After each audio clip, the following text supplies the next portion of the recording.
ሰላም ሰላም ሰላም ጤና ይስጥልን ክቡራትና ክቡራን የአዳም ቲዩብ ቤተሰቦች እንደምናላችሁ እንደምሰነበታችሁ እኔ በጣም ደህና ነኝ። ቸሩ መድኃኔዓለም ምስጋና ይግባው። እንደ ቸርነቱ ከዘመን ዘመን እያሸጋገረ እዚህ አድርሶኛል። እናንተ እንዴት ናችሁ ወዳጆቼ? ከባለፈው ከአባ ገብረ ማርያም የመጀመሪያ ቪዲዮ የቀጠለ ሐሰተኞችን የማጋለጥ ስራችንን በመንፈስ ቅዱስ እየታገዝን እግዚአብሔር አምላክ እየረዳን እውነተኞችን ወደፊት እንዲመጡ ሐሰተኞች ወደ ኋላ እንዲያፈገፍጉና ፈጽሞ እንዲጠፉ እናደርጋለን። ለዚህም ዛሬ የቀረብኩበት ዋና ምክንያት መረጃና ማስረጃ ይዤላችኋለሁ። ይህ መረጃና ማስረጃ ፈጽሞ መነኩሴ አይነግድ ይላል። መነኩሴ አይነግድ ይላል በፍትሐ ነገሥቱ። መነኮሳት ፈጽሞ ሊነግዱ አይችሉም ይላል። ይህ አጭበርባሪ ሰውዬ አባ ገብረ ማርያም ብሎ ስሙን ሰይሞ የመጣ አካል ግን የውሸት ምንኩስናውን ይዞ ገንዘብ በተከፈለ በጉቦ ምንኩስናውን ደፍቶ ተቀብሎ መጥቶ የሚያጭበረብርበት የንግድ ፈቃድ እንዳለው በማስረጃ ዛሬ ያሳያችኋለሁ። መነኩሴ ፈጽሞ አይነግድ እየተባለ እሱ ግን ንግድ ፈቃድ አውጥቶ የሰውን ገንዘብ እንደሚዘርፍ እንደሚነግድ ፍጹማዊ ማስረጃ ይቀርብላችኋል። እግዚአብሔር በረዳም መጠን ለእውነት እንጓዛለን፣ ለእውነት እንጋፈጣለን፣ ሐሰትን እናከስማለን፣ እናደቃለን፣ እስከ መጨረሻው እናወድማለን። ይህ በእኛ በሰዎች ኃይል አይደለም፣ በመንፈስ ቅዱስ እርዳታ ነው። ሰው ግን የራሱን ጥረት ማድረግ አለበት፣ ክትትል ማድረግ አለበት። እንደዚህ መረጃዎችን የምታገኙ ሰዎች እንድታቀብሉን በእግዚአብሔር ስም ከወዲሁ ጠይቃለሁ። ወደ ፕሮግራሙ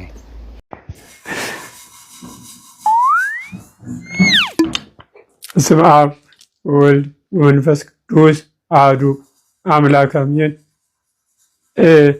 እህቶቼ ወንድሞቼ፣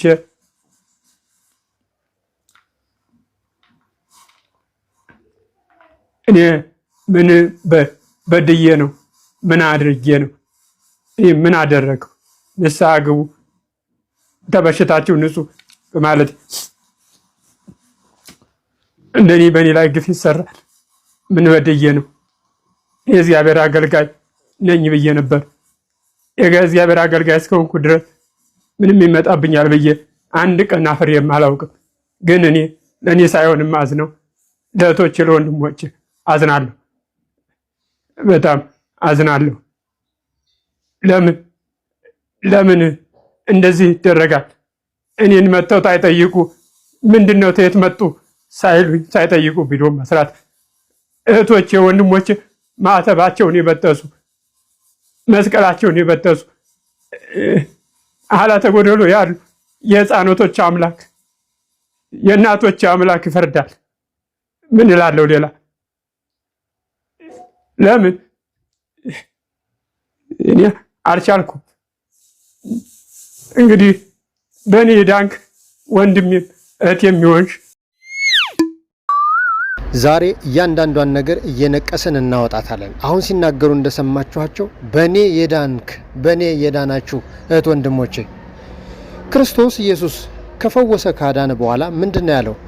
ምንም እንደተደረገልህ ማን እንደፈወሰ እንዳትናገር ነው ያለው። ቅዱሳን አባቶቻችንም የክርስቶስን ፈለግ ተከትለው ከፈወሱ በኋላ ሕዝብ ካወቀባቸው መፈወስና ማዳናቸውን አገር ለቀው ጥለው ነው የሚሄዱት። ለምን? ውዳሴ ከንቱ እንዳይሆንባቸው፣ ታወቀብኝ ቅድስናዬ ልጥፋ ብለው ነው የሚሄዱት። እዚህስ በእኔ ዳናችሁ። እያንዳንዷን ነጥብ ተመልከቱ። ወንድም የሚሆንክ አባቴም እናቴም ይሆንክ ይህንን ሰውዬ እነኝህ ሰዎች ያደረጉትን ድርጊት እውነት ተፋረዱኝ። እውነት መንግስት ህጋዊ አድርጎ ያስቀመጠኝ በእውነቱ መንገድ የምሰራ አንድ ቀን ስተሰርቼ 7 ዓመት ሙሉ ሳገለግል አንድ ቀን ያጠፋው ጥፋት የለም። እስካሁን ድረስ 7 ዓመት ሙሉ ላገለግል አንድ ቀን ላገለግል አልችልም ነበር። ምን ነው? ምን በደልኩና ምን አደረግኩ? የሰው ገንዘብ አልበላሁ፣ ሰውን አልገደልኩ። ኧረ ምን ነው? ምን አድርጌ ነው እንደዚህ የምደረገው? ኧረ በእግዚአብሔር፣ ኧረ በሰማዕታት በአባቶቻችን ስም በእመቤቴ እባካችሁን ልለምናችሁ፣ አልቻልኩም። ምን አድርጌ ነው? እኔ አልቻልኩም። እንደዚህ የምሰደብበት እንደዚህ የወረደ ውርደት የወረደ ዘቀጠ ለምን ለምን የሰው ልጅ እንደዚህ ይጠበቃል? እኔ ጠፍቼም ከሆነ እርሶ ጠፍተዋል እርሶም አይባሉም ብሎ በአካል መጥቶ ማናገር ይቻላል? አይቻልም። እኔ እኮ አባ ገብረ ማርያም ተብዬው ማለቃቀሱ ከምን የተነሳ ነው? አንድ ሰው ኮሜንት ሲጽፍ አየሁ። እውነተኛ ከሆንክ ለምን ሄደህ ጠቅልለህ ገዳም አትገባም ብሎ የጻፈውን ኮሜንት ሳየው በጣም ተደነቅኩኝ። ገንዘብ ለምደህ የገንዘብ ምንጭ ቀረብኝ ብለህ ነው እንጂ ያለቀስከው እውነተኛ ከሆንክ ጠቅልለህ ወደ ገዳም አትሄድም ነበር ወይ? ለዚህ ሁሉ ምላሽ መስጠት ባልተጠበቀብህ ወይም ባልተገደድክ ነበረ። ግን የገንዘብ ፍቅሯ ልትቋረጥ ምንጯ ልትደርቅ መሆኑ ሲገባህ የዚህ አይነት ቪዲዮ መስራት ጀመርክ ብሎ የጻፈው ኮሜንት በጣም አይረሳኝም። ትክክል ነው። እኔ ህዝብ እንዳንክ ባልኩ እንደዚህ መደረግ አለብኝ የለብኝም? እግዚአብሔር ከእናንተ ጋር ምን እላለሁ? ሌላ እንደ ስራችሁ ይስጣችሁ። ሁሉም እንደ ስራዬ፣ እኔም እንደ ስራዬ፣ እናንተም እንደ ስራችሁ። ሌላ ምን እላለሁ? አልቻልኩም። ህዝበ ክርስቲያን ይሆንክ እውነተኛውን የምታውቅ በእውነቱ የተመራ እንግዲህ ድምፅ ሆነኝ። ሌላ ምን እላለሁ? ምንም ይሄ ነገር ተስተካከል ምንም አይነት አገልግሎት አላገለግልም። ይህንን እነኚህ ሰዎች ተምን የመጡ ናቸው? እንደ ክርስቲያን ናቸው ወይስ ምንድን ናቸው? እግዚአብሔር ከእናንተ ጋር ይሁን። እቺን ክፈታት፣ እቺኛዋን ክፈታት፣ ያቺኛዋ እሷን ክፈታት። እሷ ደግሞ የምንድን ነች? ወረቀት ምን ወረቀት? ይሄ ደግሞ ለምንድን ነው? ይሄ ለምንድን ነው? አትነገረኝ። እንትን መጠበቂያ ተብሎ ነው የተሰጠኝ። ማን የሰጠህ? ያው መጽሐፍ ገላጮች ናቸው። ከየት ነው መጽሐፍ የሚገሉት? የት ሆነው ነው የሚገሉት? መጽሐፍ ገላጮች በየገዳም በየአካባቢው ሞልቶ የለም እንዴ? የቪዲዮው ላይ ተሰሙት የለ እኔ ብቻ አይደለም። የእግዚአብሔር ቃል ክብርን ለሚገባው ክብሩን ስጡ ይላል። ከዚህ በፊት አክብረናቸው አባ ስንላቸው ኖረናል። ዛሬ ግን ውሸታምነታቸውንና ነጋዴ ባለ ንግድ ፈቃድ ነጋዴ መነኩሴ መሆናቸውን ካወቅን በኋላ ደግሞ እርሶ የሚለውን አቁመናል። አንተ እንለዋለን። አንተ የሚለውም እንደውም የተሻለ ክብር ነው። ምናልባት በጾታ ወንድ ናቸው ብለን ስላሰብን አንተ ብለን እንቀጥላለን እንጂ ከዚህም ያነሰ አጠራር ቢኖር ኑሮ በጠራ ናቸው ነበረ። ምናልባት የአዞ እንባ የሚባል ታውቁ ከሆነ ሰሞኑን ደግሞ በእንባ የታጠበ ቪዲዮ እየሰሩ እንባቸውን ማዝረግረግ ጀምረዋል። ይህ ደግሞ ከሐሰተኝነታቸው የሚያስመልጣቸው ወይም የሚያድናቸው መስሎ ታይቷቸው ከሆነ በጣም ተሳስተዋል። እውነትን ተነጋግረን ቀጥ ብለን ወደ ፍጻሜው እንደምንሄድ እያመላከትን እንገኛለን።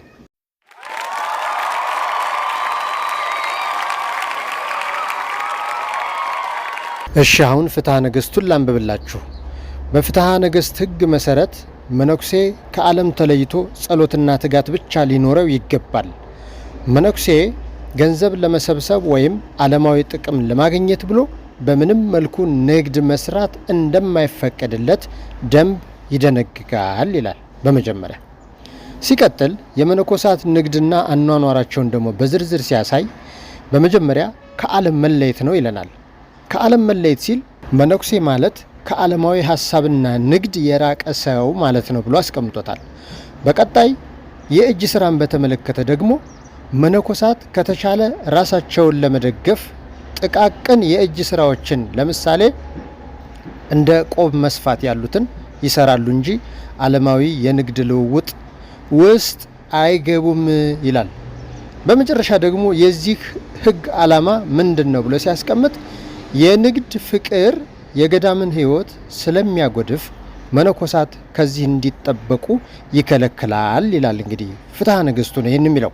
ስለዚህ ቤተ ክርስቲያናችን የመነኮሳት መታወቂያ ይዘው መንኩሰው ንግድ ፈቃድ በጎን አውጥተው ደግሞ የሚነግዱ ወንጀለኞች መሆናቸውን አስቀምጣለች።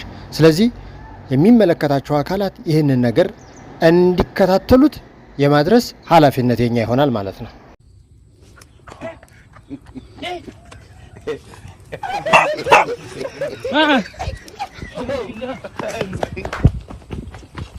ሲጀመር ሰውየው ኃላፊነቱ የተወሰነ የግል መነኩሴ ነው። አሁን ስረዳውና ሲገባኝ በየቤተ ክርስቲያኑ አስገቡኝ እያለ ማስረጃ ሲያቀርብ እምቢ ያሉት የገንዘብና የጥቅም ጉዳይ እንዳጋጫቸው ያሳያል። በመሰረቱ መነኩሴ ነኝ ብሎ የምንኩስና መታወቂያውን አቅርቦ አሳይቷል። ይህ ደግሞ ለኛ ጥሩ ግብአት ነው። ምክንያቱም ትክክለኛ መነኩሴ ነኝ ብሎ ያቀረበው አንደኛ ይህ ምንኩስና በስነ ስርዓት እንዴት አገኘው፣ በስርዓቱ ነው ወይስ በሌላ መንገድ ንግድ እንደሚነግድ ከተናገረ በኋላ ከንግዱ ተካፋይ እንዲሆኑ የሚፈልጉ አካላት ሰጥተውት ነው ወይስ አይደለም የሚለውን አንደኛ እናጣራለን። ሁለተኛ ደግሞ መነኩሴ ነኝ ብሎ የቀረበ ሰው ንግድ ፈቃድ አውጥቶ መነገድ ስለማይችል ቤተክርስቲያን በሕጓ እንድትጠይቀው ለቅጣት እንዲቀርብ እናደርጋለን። ወደፊት መቀጠል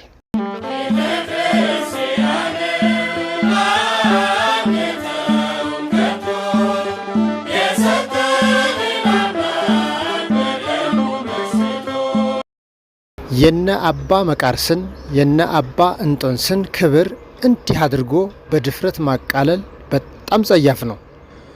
የነሱ የከበረ ቆብ የከበረበት ሕዝብን ከመፈወስ አልፎ ጽድቅን ያላበሰበት በረከት ያስገኘበትን ቆብ እንዲህ አድርጎ መነገጃ ማድረግ በጣም ከባድ ነው። የከበሩ አባቶች የጥንት አባቶች የመነኮሳትን ክብር ይዘው የጸኑ አሁንም አሉ። በረከታቸው ይድረሰንና እንዲህም ደግሞ ለንግድ ለማጭበርበር የሰለፉም ደግሞ አሉ። ጊዜ ይፈርዳል። እኔ በመናፍስቱ ዓለም ብዙ ነገሮችን ሳደርግ የኖርኩ ሰው ነኝ። ወርቅ ድንጋይ ያደርጋለሁ ብለህ ተጋጭተን እንደዚህ ያን ስድብ ዘንድሮ አሁን አንተ ሶስት ጊዜ አነሳኸኝ። አሁን እኔ አልሰማህም። አንደኛ ስትራቴጂ ትሳደብና ሰው ይሄንን ነው ሲቀደም በደንብ አዳምጠኝ። እኔ በመናፍስቱ ዓለም ብዙ ነገሮችን ሳደርግ የኖርኩ ሰው ነኝ።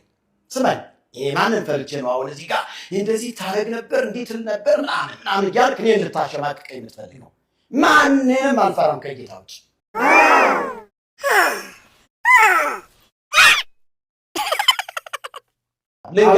መንፈስ ነው ያለብህ። በእውነት ያላሰብ ጌታ ስማኝ፣ ተረጋጋና ይኸውልህ በደንብ አዳምጠኝ። ለሕግ አምላክ እንግዳ ነኝ፣ አዳምጠኝ። አሁን እንዲህ ታደርግ ነበር እንዲህ በሌላው ፓርት ስንመለስ ከዚህ በኋላ እንደዚህ ነው የሚሆነው። ሀሌታ ሚዲያ ላይ ስንመለስ አንተ ውሃ ገዝተህ ያዳምጥከኝ፣ ውሃ ገዝተህ የታሸገ ውሃ ገዝተህ ታመጣለህ። እኔ ጸልይበታለሁ፣ ውሃው ይለወጣል። እኔ በጌታ ታደረገው እያዳመጥከኝ ነው። ልታሸማቅቀኝ አትሞክር። ከዚህ በፊት ክዳኑ ላይ ውሃ ርግ እንዲበጥብጠህ ቀለም እርግጠኛ ነው የሰማኸው ብለሃል። ሞባይል ተሰቆ በአየር ላይ አንሳፍፌ የተደረገውን በዘንዶ ተጠቅሜ መጥቻለሁ ብለሃል። ይህን ሁሉ ያልክ ሰው አሁን እንደዚህ ብለህ እሱን ውሸታል ለራሴ ያልኩህ ነው ፈጥሬ አይደል። ከጎጃም አዲስ አበባ በዘንዶ ተጠቅልሎ የመምጣቱን ሚስጥር ማን ያርዳ የቀበረ ማን ይናገር የነበረ እንዲሉ ሁሉ የነበሩ ሰዎችን በእንግድነት ጋብዘህ መጠየቅ ትችላለህ። ከዚህ ያለፈ ግን አሁን አንተ ልታወራይ በፈለግከው ነገር ብቻ ነው ማውራት ያለብህ። ከዚህ ውጪ እግዚአብሔርም ይሰራል፣ ሰይጣንም ይሰራል። እንግዲህ የመጨረሻ ይህ ነው። ይህ ሰው በፊት ጠንቋይ ነበርኩ እያለ ነው። አሁን ደግሞ ወደ ፕሮቴስታንቱ ዓለም ተመልሶ ጌታን ተቀብያለሁ እያለ ነው የሚናገረው። የኔ መደምደሚያ እንዲሆን የፈለግኩበት ነጥብ ግን እግዚአብሔርም ይሰራል ሰይጣንም ይሰራል ያለበት ክፍል ላይ ነው። መጽሐፈ ሲራክ ምዕራፍ 15 ከቁጥር 14 ጀምረን እንመልከት። እሱ ይለዋል እግዚአብሔርን፣ እሱ ቀድሞ ሰውን በንጹሕ ጠባይ ፈጥሮ ለወደደው ሥራ ተወው። ትእዛዙን ትጠብቅ ዘንድ ሃይማኖቱንም ታጸና ዘንድ ብትወድ ግን ፈቃዱ ነው አለ።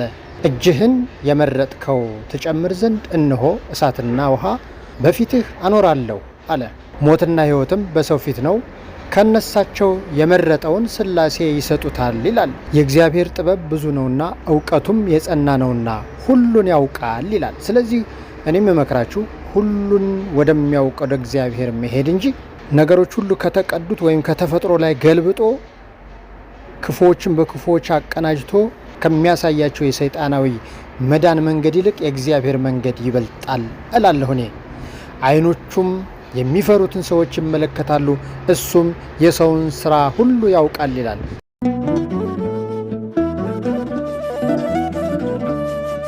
እንግዲህ በዚሁ እንቀጥላለን። ጉዳዩን ከጥግና ከዳር ሳናደርስ እንደማናቆም ከወዲሁ እነግራችኋለሁ። ግብአትና መረጃ ያላችሁ እንድታቀርቡልኝ ለዛሬ እዚህ ላይ ይበቃናል። እሺ፣ ሰብስክራይብ ያላረገ እስካሁን እስኪ እጁን ያውጣ፣ እስኪ እኔ ያላረኩም አልከኝ እስካሁን በል። አሁንም አርግ፣ ችግር የለውም። ጭማርጊ። እሺ፣ ሁላችሁም አርጉ። በቀጣይ ቪዲዮ እስከምንገናኝ ሰላም ሁኑልኝ።